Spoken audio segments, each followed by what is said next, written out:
មហាព្យុះទីហ្វុងរាកាសាបានទៅដល់ប្រទេសចិនហើយ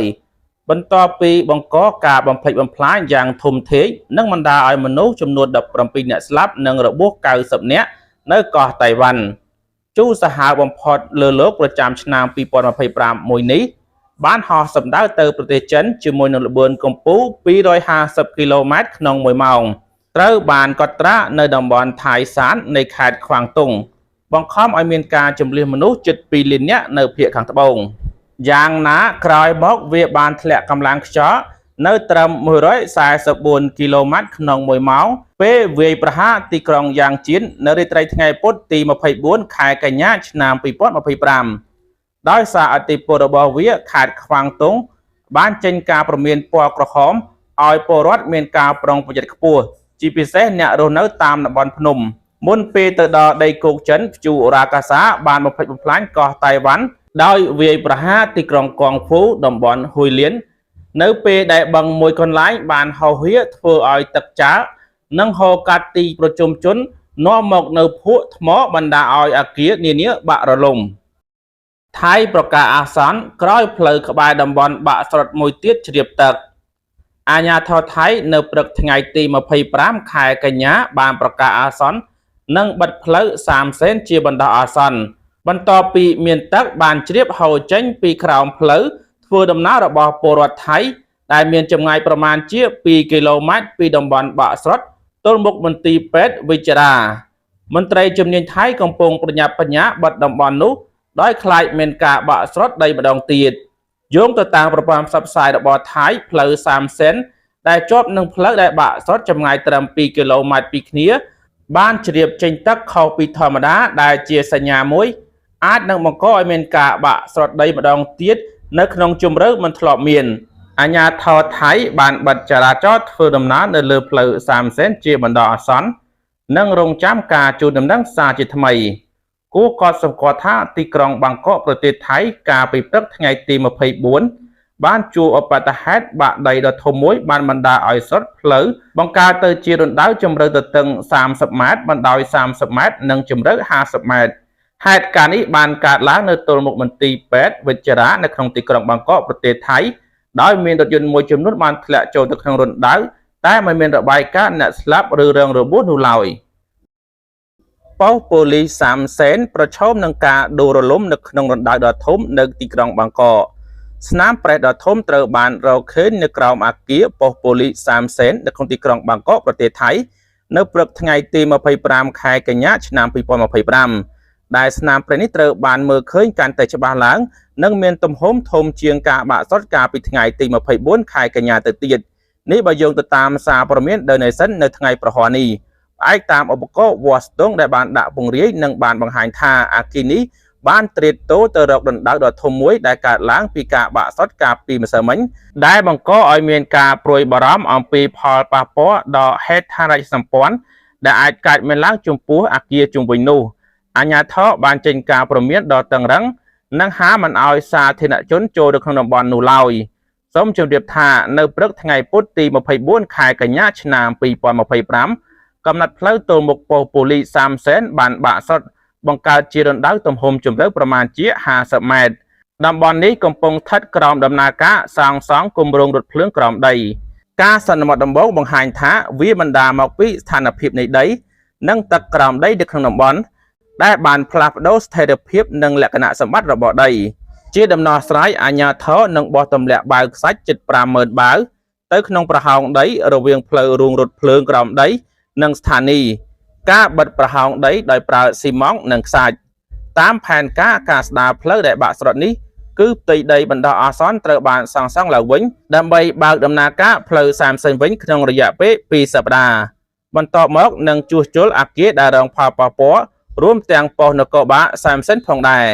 ប៉ុន្តែគម្រោងនេះអាចយឺតយ៉ាវព្រោះថាប៉ុស្តិ៍នគរបាល30សេនបានផ្អៀងទៅរកការដួលរលំនៅក្នុងរណ្ដៅដោយសារតែរងការខូចខាតគ្រឹះអគារប្រសិនបើអគារប៉ុស្តិ៍ប៉ូលីសនេះដួលរលំវាអាចមានលទ្ធភាពទាញសំណង់អគារដែលនៅជុំវិញនោះឲ្យបាក់រលំមកតាមគ្នាជាបន្តបន្ទាប់កងទ័ពថៃត្រៀមខ្លួនខណៈការប្រយុទ្ធគ្នាខ្លាំងក្លានៅមីយ៉ាន់ម៉ារាលដាលកាន់តែគៀកនឹងទឹកដីថៃ កងទ័ពថៃនៅតាមបណ្ដោយព្រំដែនភាគខាងលិចកំពុងដាក់ពង្រាយនិងស្ថិតនៅក្នុងកម្រិតប្រងជើងការខ្ពស់បន្ទាប់ពីមានការប្រយុទ្ធគ្នានៅមីយ៉ាន់ម៉ាកាន់តែរាលដាលមកគៀកទៅយោងទៅតាមការចេញផ្សាយដោយ ACE News នៅថ្ងៃពុធទី24ខែកញ្ញាឆ្នាំ2025ការប្រយុទ្ធគ្នារវាងកងកម្លាំងមីយ៉ាន់ម៉ានិងកងទ័ពប្រឆាំងដោយមានប្រើអាវុធធុនធ្ងន់ផងនោះបានរាលដាលមកនៅត្រឹមចម្ងាយប្រមាណជា5គីឡូម៉ែត្រប៉ុណ្ណោះពីព្រំដែននៃឃុំម៉ែថៅស្រុកម៉ែសោតខេត្តថាកដោយមើលស្ថានភាពកាន់តែមិនស្រួលថៃបានដាក់ពង្រាយកងកម្លាំងមកពីអង្គភាពរាជាម៉ានូ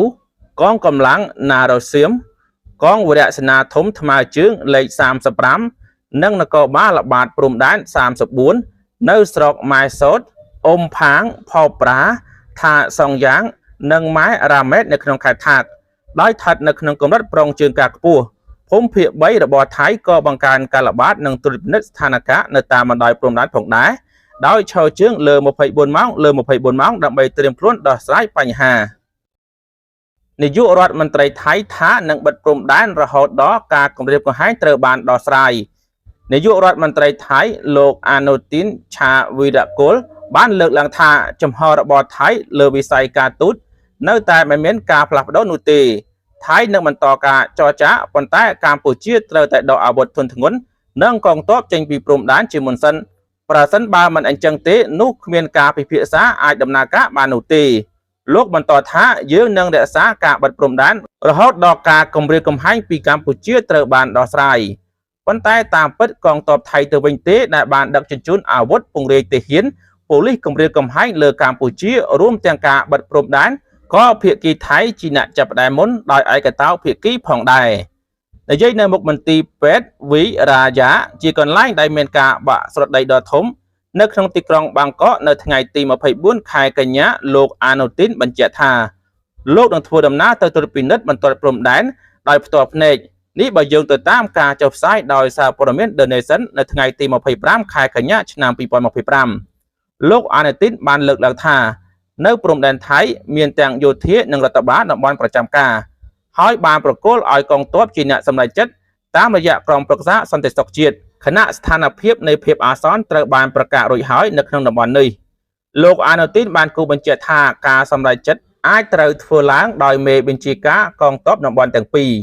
លោកថាទោះបីជាមានការផ្លាស់ប្ដូរការដឹកនាំនៅប៉ុន្មានថ្ងៃខាងមុខនេះក៏ដោយក៏មេបញ្ជាការថ្មីត្រូវបានដឹងនិងយល់ច្បាស់អំពីបញ្ហាតំបន់នេះរួចទៅហើយដោយធានាឲ្យមានការផ្លាស់ប្ដូរដោយរលូនតាក់ទងនឹងការបិទព្រំដែនសម្ដេចហ៊ុនសែនប្រធានព្រឹទ្ធសភាកម្ពុជាបានគូបញ្ជាក់តាមរយៈគេហទំព័រ Facebook កាលពីថ្ងៃទី23ខែកញ្ញាឆ្នាំ2025ថាចាត់តាំងពីយោធាថៃបានបិទព្រំដែនជាឯកតោភាគីមកកម្ពុជាមិនដែលបានសូមភាគីថៃឲ្យបើកច្រកវិញនោះទេគ្រាន់តែប្រាប់ទៅភាគីថៃថាថៃជាអ្នកបិទថៃជាអ្នកបើកមិនបាច់ចរចាជាមួយកម្ពុជានោះទេហើយកម្ពុជានឹងបើកតាមក្រោយយ៉ាងយូរ5ម៉ោងចំហរបស់កម្ពុជានឹងមិនផ្លាស់ប្ដូរទេហើយកម្ពុជាក៏មិនធ្វើថោកទាបទៅសុំថៃឲ្យបើកច្រកព្រំដែននោះដែរថៃអាចបន្តបិទសំបី100ឆ្នាំទៀតក៏កម្ពុជាមិនស្លាប់ដែរក្រៅពីនេះសម្ដេចប្រធានព្រឹទ្ធសភាកម្ពុជាក៏បានអរគុណទៅកាន់ថៃព្រោះថាតាមរយៈការបិទព្រំដែនជាឯកតោភាគីនេះមកទំនិញថៃដែលនាំចូលកម្ពុជាមិនបានធ្វើឲ្យទំនិញកម្ពុជាដែលផលិតនៅក្នុងស្រុកមានការរីកចម្រើនយ៉ាងខ្លាំងក្លាប្រជាជនកម្ពុជាដែលស្រឡាញ់ជាតិបាននាំគ្នាគាំទ្រប្រើប្រាស់ទំនិញនៅក្នុងស្រុក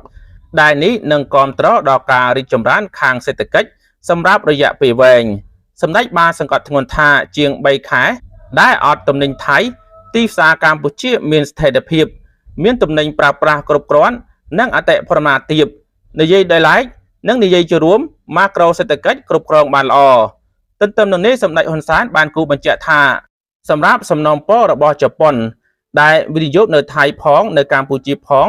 ដែលត្រូវការទំនិញឆ្លងកាត់ព្រំដែនកម្ពុជាថៃសូមជប៉ុនទំនាក់ទំនងជាមួយភាគីថៃព្រោះភាគីកម្ពុជាបានផ្ដល់ការយល់ព្រមរួចទៅហើយសម្ដេចក៏បានអំពាវនាវដល់ជនរួមជាតិមេត្តាអត់ធ្មត់និងទុកលទ្ធភាពឲ្យរដ្ឋាភិបាលបន្តដោះស្រាយដោយសន្តិវិធីព្រោះយើងមិនអាចយកសង្គ្រាមដើម្បីបញ្ចប់សង្គ្រាមបាននោះទេ